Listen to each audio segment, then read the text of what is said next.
Hello students, welcome back to maths palace. आज हम chapter 8 start करेंगे इंट्रोडक्शन के साथ। तो चलिए स्टार्ट करते हैं। अब कुछ डेफिनेशंस जो हमें पढ़नी है इसमें, चलिए देखते हैं। Quadrilateral has 4 sides, 4 angles and 4 vertices and sum of all angles of a quadrilateral is 360 degree. एक क्वाड्रिलेटरल, जैसे ही मैंने एक ड्रॉ कर ली, तो इसकी 4 साइड्स हैं, 4 एंगल्स हैं एंड 4 वर्टिसेस हैं। These are the vertices. इनके पूरे जितने 4 एंगल्स हैं इन सबका सम 360 के इक्वल है। अब टाइप्स ऑफ क्वाड्रिलेटरल देखते हैं। सबसे फर्स्ट है ट्रेपेजियम। देखिए, जैसे मैंने एक ट्रेपेजियम ड्रॉ की है, इसमें क्या कहा है, one pair of opposite side of quadrilateral are equal. एक क्वाड्रिलेटरल है जिसे हम ट्रेपेजियम कह रहे हैं, तो ट्रेपेजियम में क्या होगा, इसकी जो अपोजिट साइड होंगी वो इक्वल होंगी, लेकिन एक पेयर की। मीन्स कि अगर ये दोनों इक्वल हैं तो ये आमने सामने ये वाली इक्वल नहीं होंगी। ठीक है, एक ही पेयर इक्वल होगा। ठीक, जैसे मान लीजिए मैंने ए बी सी डी नाम दे दिया, तो A D equal to C B होगा या फिर C D equal to A B होगा। ठीक है, दोनों पेयर्स इक्वल नहीं होंगे। ठीक है, तो ये ध्यान रखना। ट्रेपेजियम में बस यही डिफरेंस है। ये भी क्वाड्रिलेटरल होती है ट्रेपेजियम, बस डिफरेंस क्या है इसमें, जो अपोजिट साइड्स होंगी उसका एक ही पेयर इक्वल होगा। ठीक है, अब पैरेललोग्राम में क्या होता है, both pair of opposite sides of quadrilateral are parallel. हम देखिए पैरेललोग्राम में क्या होगा, इसके दोनों पेयर्स इक्वल होंगे। मीन्स कि जैसे मैंने यह नाम दिया ए बी सी डी, तो A B equal to C D, sorry parallel होगा, पैरेलल की बात हो रही है, A B parallel C D and A D parallel C B. ठीक है, ये दोनों parallel and these are parallel. लेकिन इसमें क्या था, सिर्फ सिंगल ही पैरेलल होंगे, कोई भी हो सकते हैं आमने सामने वाले। ठीक है, ये डिफरेंस है ट्रेपेजियम और पैरेललोग्राम में, but both are quadrilateral. Next देखते हैं।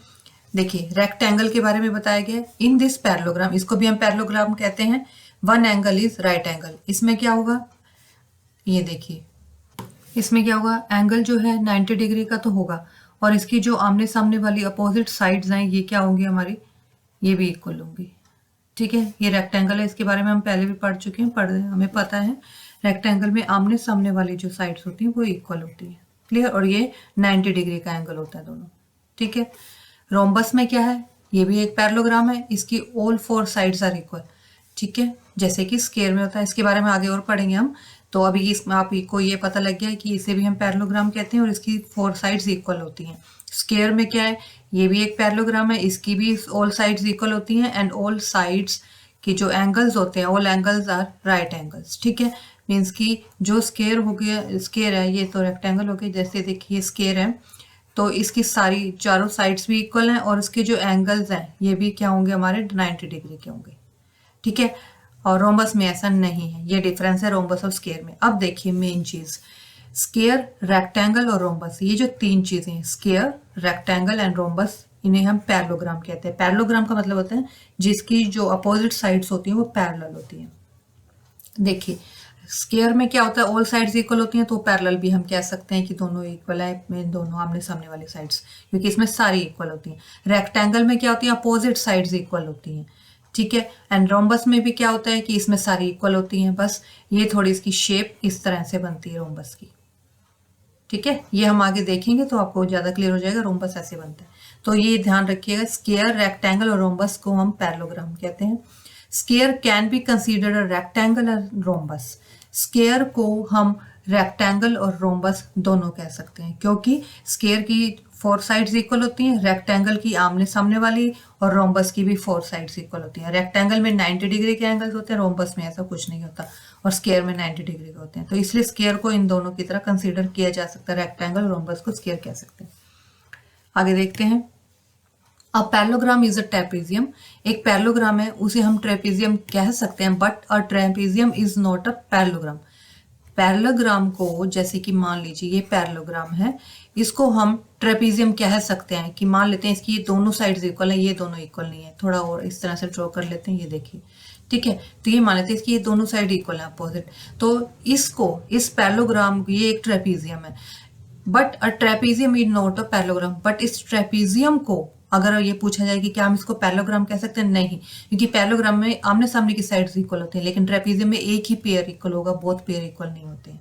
ठीक है, ये लिखा भी है, देखिए, trapezium is not a parallelogram as in trapezium one pair of opposite sides is parallel, but in parallelogram both pairs to be parallel. ये डिफरेंस है। क्लियर?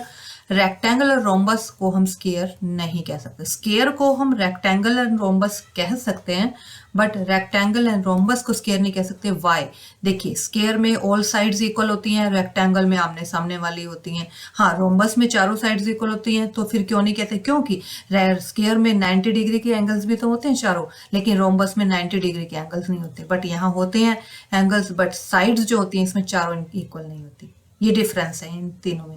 तो इसलिए रेक्टेंगल एंड रोम्बस को हम स्क्वायर नहीं कह सकते, बट स्क्वायर को रेक्टेंगल एंड रोम्बस कह सकते हैं। अब देखिए, angle sum property of a quadrilateral, इसके बारे में पढ़ेंगे ये क्या होता है। अभी हमने जब फर्स्ट मैंने यहाँ से इसको स्लाइड्स को शुरू किया था, तो पहले हमने क्या देखा था, यहाँ पे फर्स्ट स्लाइड में ही था कि sum of angles of quadrilateral is 360 degree. ठीक है, अब हमें यहाँ पे हम प्रूव करके दिखाएंगे कैसे। देखिए, एक ट्रेपेजियम गिवन है ABCD, इसमें मैंने डायगोनल ले लिया BD, AC भी ले सकते हैं, BD भी, किसी को भी ज्वाइन कर सकते हैं। देखिए, अब इन दिस ट्रेपेजियम हम दो ट्रायंगल्स हैं ABD and BCD। Now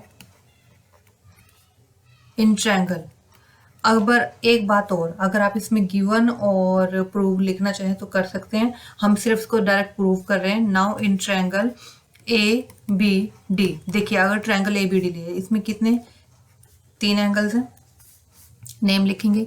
angle ABD plus angle BAD plus angle ADB equal to में एंगल्स का सम क्या होता है, ट्रायंगल में तीनों एंगल्स का सम 180 के इक्वल होता है। इसे हम देते हैं first mark.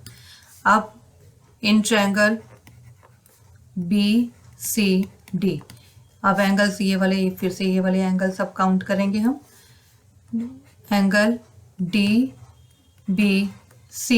Plus angle BCD plus angle BDC, BCD and BDC and DBC, इनका सम अगेन 180 के इक्वल। अब क्या करेंगे, adding first and second, add first and second. अब इनको ऐड करेंगे। देखिए, ABD ये एंगल है, इसमें प्लस कर दें DBC, B एंगल जो कौन है, दोनों को इकट्ठा लिखेंगे, ये दोनों एंगल, तो ये पूरा बड़ा एंगल बन जाएगा। ठीक है, तो इसे हम इस तरह से लिख देंगे ABD प्लस B, इसमें कौन सा एंगल है, DBC plus DBC plus BAD, angle BAD, A वाला कौन सा एंगल है इसमें, देखिए BAD, ये इसके साथ कोई भी ज्वाइनिंग नहीं है तो इसको डायरेक्ट ऐसे लिखेंगे। प्लस एंगल क्या है, ADC, एंगल ADB, तो ये एंगल हो गया, इसके साथ में इसको ऐड कर देते हैं। ये कौन सा एंगल है, D वाला, BDC, ये प्लस एंगल BDC। अब जो रिमेनिंग रहेगी वो यहाँ लिख देंगे, DBC हो चुका है। एंगल BCD, ये नहीं हुआ, लिख देंगे एंगल BCD। अगेन कुछ रह गया, BDC हो चुका है, तो कोई एंगल नहीं है। टोटल हमारे 6 एंगल्स हो गए, 1 2 3 4 5 6। तो बस अब क्या करेंगे, अब इन दोनों का भी हमने 6 एंगल्स हमने लिख दिए हैं। अब बस इन्हें इक्वल टू में 180 प्लस 180 360 हो जाएगा। हो गया। अब ABD एंड DBC ये एंगल हमारा B बन गया, BAD एंगल A, एंगल ये दोनों एंगल DD वाले, ADB एंड BDC क्या बन जाएंगे, angle D and plus angle C equal to 360 degree.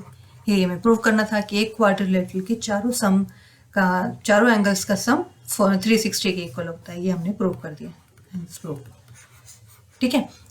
तो इस स्लाइड में, इस हमने वीडियो में हमने क्या किया, हमने इंट्रोडक्शन की है इसके पूरे चैप्टर के बारे में, क्वाड्रिलेटरल की टाइप्स पढ़ी हैं और किस क्वाड्रिलेटरल को हम क्या कहते हैं, और इसके एंगल सम प्रॉपर्टी के बारे में पढ़ा है। ठीक है, अब आगे इस चैप्टर में थ्योरम्स आएंगी, अब उनको स्टार्ट करेंगे नेक्स्ट स्लाइड में। थैंक यू फॉर वॉचिंग, मिलते हैं नेक्स्ट वीडियो में। Till then be happy, stay healthy and keep connected to maths palace.